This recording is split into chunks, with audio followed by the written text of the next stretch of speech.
Buenas noches. Iniciamos ahora un segundo diálogo con respecto a la antigua y orden mística Rosacruz. Y para ello contamos con el gran maestro para las logias de habla hispana, el maestro José Botelho.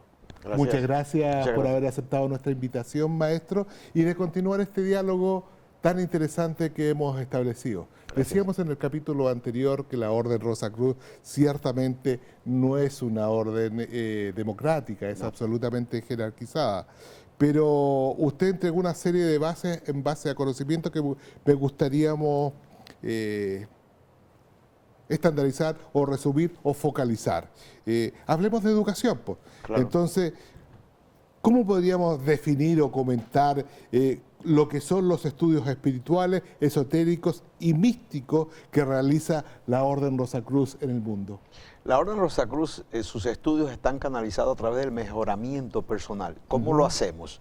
Lo hacemos de dos formas, a través de los estudios escritos que el estudiante lee en su casa y la práctica de esos estudios, pero lo complementamos con la tradición oral, la que heredamos de nuestros antepasados, que es a través de la iniciación, a través de los dramas iniciáticos. Esa complementación es la que hace... Es decir, los ritos. Los ritos. Son rituales dramáticos para que se interiorice el conocimiento, como sucede en un matrimonio, que es un rito cuando una persona está yendo de un sistema a otro, o de una forma de vida a otra. El bautizo, el nacimiento y la muerte son iniciaciones. Pero en este caso, usted mencionó el ejemplo del matrimonio, que a mi juicio, ahí sí que hay autoritarismo. Pero como tal, es una iniciación en donde una persona está pasando de un estado social a otro, y se hace un rito para que interiorice esa nueva vida a la cual está entrando. Pero en este caso usted habla de rito, y sin duda cada movimiento de un rito está respaldado por un profundo conocimiento y una simbología que muchas veces a lo mejor el estudiante Rosacruz no lo logra interpretar en su correcta dimensión. Eso es cierto, porque los rituales están llenos de mucha simbología. Y lo que queremos es que el estudiante interiorice la simbología.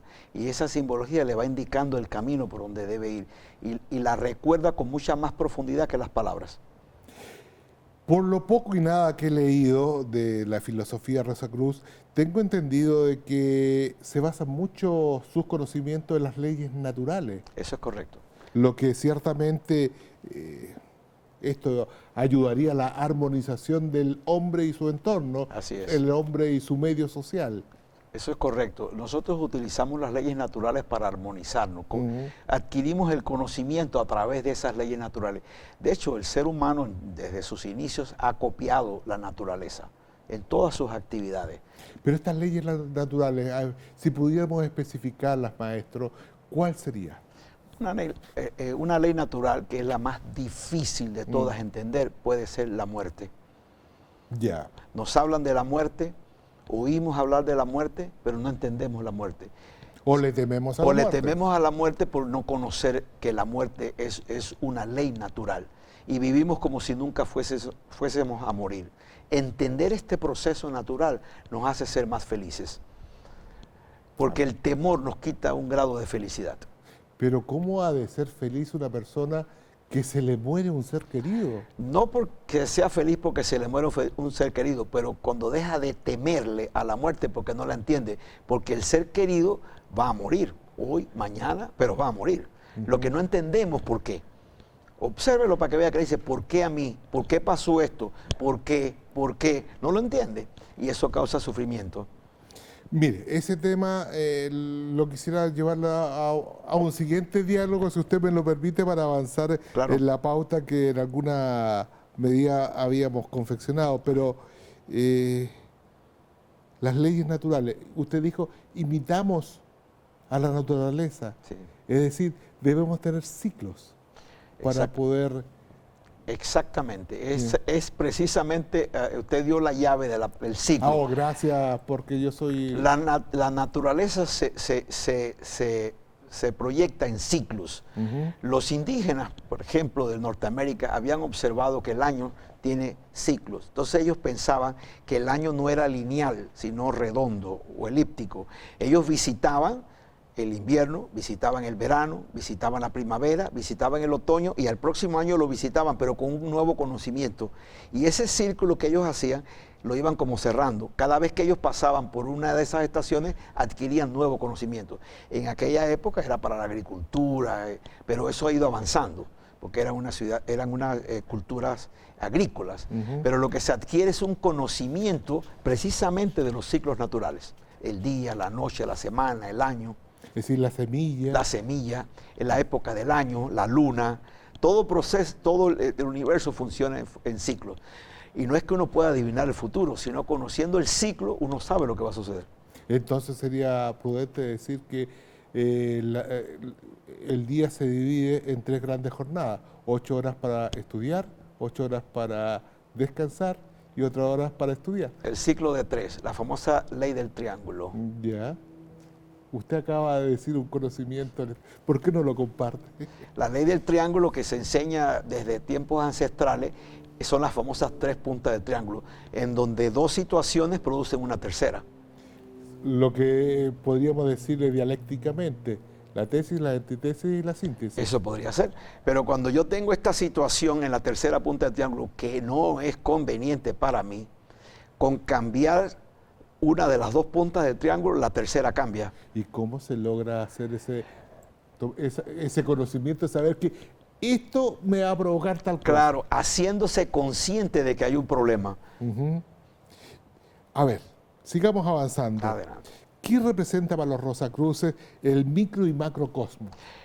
Las enseñanzas Rosacruces van dirigidas de 2 formas.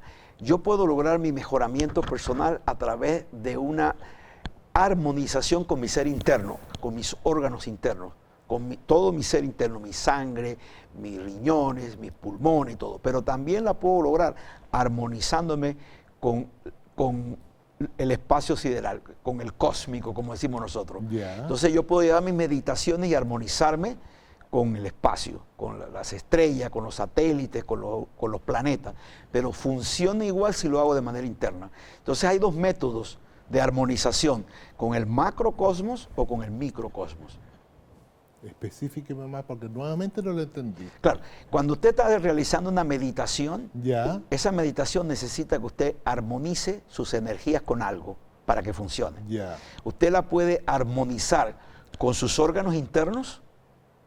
Vale decir, me duele el estómago, puedo armonizarme a través de la meditación y llegar a que me duele la vesícula, ¿o no? Sí, pero le voy a poner un ejemplo que por favor, le voy a poner un ejemplo más claro. Estoy buscando trabajo y no encuentro. A ver, eso es... Y ya llevo 2 meses y nadie me contrata. Ya. Voy a realizar una meditación de armonización. La puedo hacer con el macrocósmico o con el microcósmico para conseguir trabajo. Nuestros televidentes ya se están preguntando, ¿dónde debo hacerla?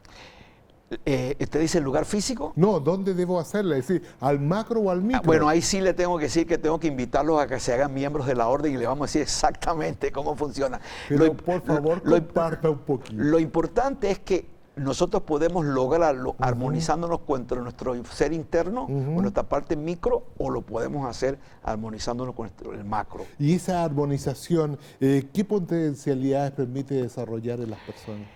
No tiene límite porque funciona, como usted dijo, en un problema físico, con un problema de buscar trabajo, con un problema emocional, un problema social o un problema espiritual. No tiene límite. A ver, lo voy a llevar a una situación por ciertamente hipotética que en alguna medida muchos se preguntan. Como científicamente se ha dicho que nosotros ocupamos solamente un 5% de nuestro cerebro, así es. Al entrar en meditación y me logro expandir del exterior y entro directamente en mi potencial cerebral, ciertamente estoy provocando energía para interceder frente a algo que yo preciso, necesito o requiero. Así es correcto. Está bien, entonces es mi filosofía. Así es, lo que pasa es que al nosotros entrar en meditación, despertamos funciones de nuestra mente que estaban dormidas. Le voy a poner un ejemplo para Por favor. Uno de los procesos de la meditación es la contemplación. contemplación a la Virgen del Carmen. Le voy a A explicar. ver, Supóngase que yo soy un juez ya, y me viene el acusado y el defensor. ya. Yo oigo el caso. Yo tengo que contemplar esa situación hasta el momento que yo no tenga ninguna emoción de lo que he escuchado. Perfecto. Ujú. Y eso requiere un proceso mental muy duro. Entonces, cuando usted tiene una situación en su casa, con su familia, con su esposa, con un hijo, y usted aplica la contemplación, usted va a contemplar la situación hasta que no tenga emoción sobre ella. Cuando ya no tenga ninguna emoción sobre la situación que le ha sucedido, ahora usted puede tomar una decisión. Porque si la toma desde el punto de vista emocional, puede que esté errónea. Con lo cual me deja entrever de que la emocionalidad perturba los sentidos. Es como un velo. Claro. Es como un velo. Ya. Es como un velo que no nos deja ver las cosas porque nos golpea directamente el ego. La emoción golpea el ego y el ego va por encima. En algunos lugares, una persona cuando va a comprar una pistola y está demostrado, un revólver o algo, tiene que esperar 3 días. Y en el tercer día normalmente ya no lo compra. Bueno, ciertamente el que compra una pistola es porque está necesitando una seguridad que se la dé la Pero aparato. muchas personas lo hacen porque van a resolver un problema emocional de momento. Ya. Y ya después de 3 días lo ha razonado suficiente y quizás le encontró otra solución. Usted habló que la Orden Rosacruz es esencialmente iniciática y por ende filosófica. Correcto. Entonces, también habló de que no era política. No lo es. Entonces, ¿cómo se construye una sociedad si hay que crear un modelo, hay que crear un horizonte, una utopía de sociedad para poder basarnos y construir esa sociedad más justa, más plena, con más igualdad? Los Rosacruces pensamos que ese propósito, esa utopía que usted acaba de mencionar, comienza con cada uno de nosotros. Y recordamos el famoso axioma que decía, conócete a ti mismo. Conócete a ti mismo, que ese es nuestro mutuo propósito. Para mí es muy importante que usted se conozca, porque en la medida que usted se conozca a usted mismo, yo soy mejor y usted es mejor. Entonces, el concepto Rosacruz es mejorarse uno mismo. Si yo me mejoro, si usted se mejora, si él se mejora, la sociedad se mejora. Sin necesidad que yo lo vaya a mejorar a usted. ¿Pero usted se conoce a sí mismo? No, estoy en proceso.